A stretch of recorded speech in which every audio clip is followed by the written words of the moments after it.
We embarked on a journey to discover the meaning and measure of Egyptian food.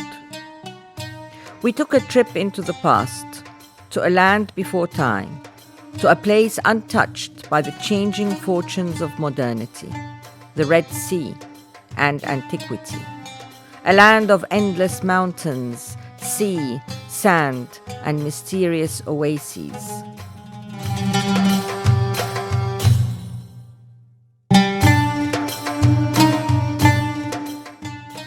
Scarce water and vegetation have made Sinai a land which does not lie. Impervious to serious change, nomadic peoples have wandered this coast for millennia. The pace, method, and tradition of the desert Arabs in their food have remained steadfast and strong. Till today, preserved between unnavigable hills, families wander with their herds of sheep and camels.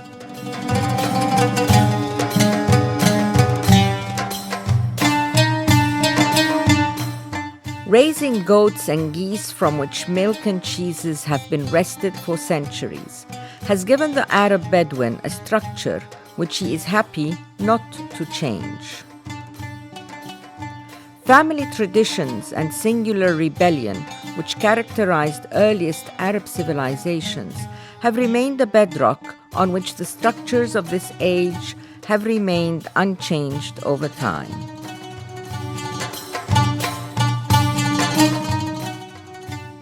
The fertile Nile Valley, the bastion of civilization, the cradle of the cradles of civilization, where pharaohs and fauna have dwelt, grown, and thrived for centuries. Damietta has grown into a modern metropolis. Ancient foodstuffs have emerged in a modern setting, which through concrete and clay and general decay have maintained traditions both ancient and essential. From mother to daughter, father to son, traditions of fishing and hunting have been passed from generation to generation along the banks of the Nile. Here, this great river has flowed through savannas and plains from the Great Lake Victoria in sub-Saharan Africa, through Ethiopia, to find its destination flowing into the mighty Mediterranean at this city on the Nile. Known to the ancient Egyptians as Tamiat and to the Greeks as Tamiaths, the art, architecture, and persons which populate the small Nile city have been the subject and reflection of a varied and diverse history.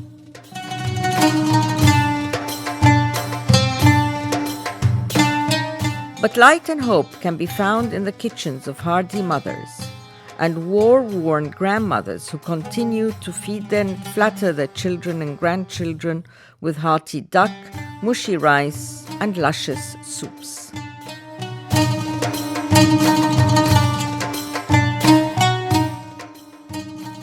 If you truly wish to find someone you have known and who travels, there are 2 points on the globe you have but to sit and wait. Sooner or later, your man will come there. The docks of London and Port Said.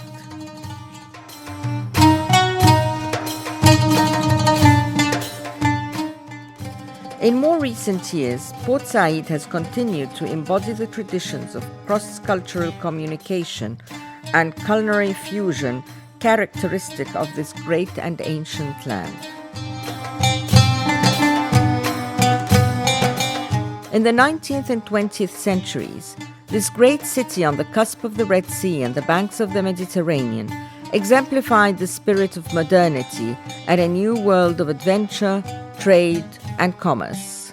The spirit of the bizarre and the bazaar quickly offered this new city the old world charm which was so emblematic of Occidental portrayals of Oriental madness among the glory of colonial architecture and modern optimism. Commercialization. Sadly, however, not all change brought good and not all progress was positive.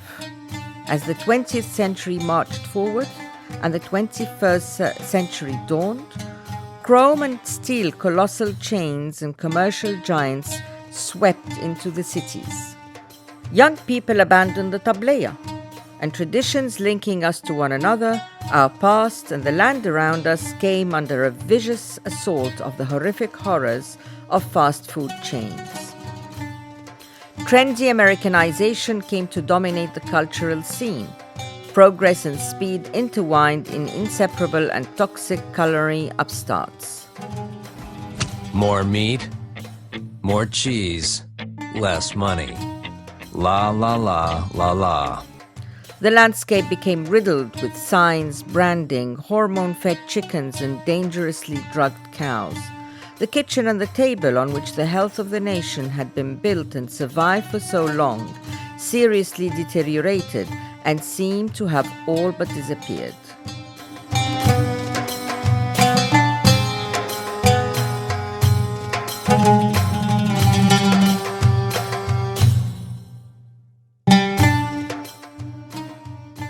Alexandria. However, the sea remains and remembers, and some things never change. Fishermen have met on these shores for over 3 millennia to trade, buy, and sell some of the richest and freshest catches of the day during these early morning hours. It is a beautiful sight which has remained a remedy for the sore eyes that reach this quiet shore with hopes for healthy lives. As the city all around has made its steady encroachment on this once small fishing village, the calm and the quiet have maintained their steadfast position on these shores. The city of Alexandria has developed in ways which were unimaginable to the city's ancient founders. Many say this cosmopolitan capital has developed into just another bustling metropolis. But as we dive into the cement tenements and the concrete chaos, we find a city which has grown and flourished, which became the envy of the surrounding countries, and the destination for many war-torn travelers who found political, financial, and social refuge in this ever-growing city. And the Alexandrians have maintained their lifestyles in formal and informal ways. The pace of this modern urban monster has been preserved around tables and fool and falafel carts, coffee shops, and the easy patrons who regularly frequent these special spots.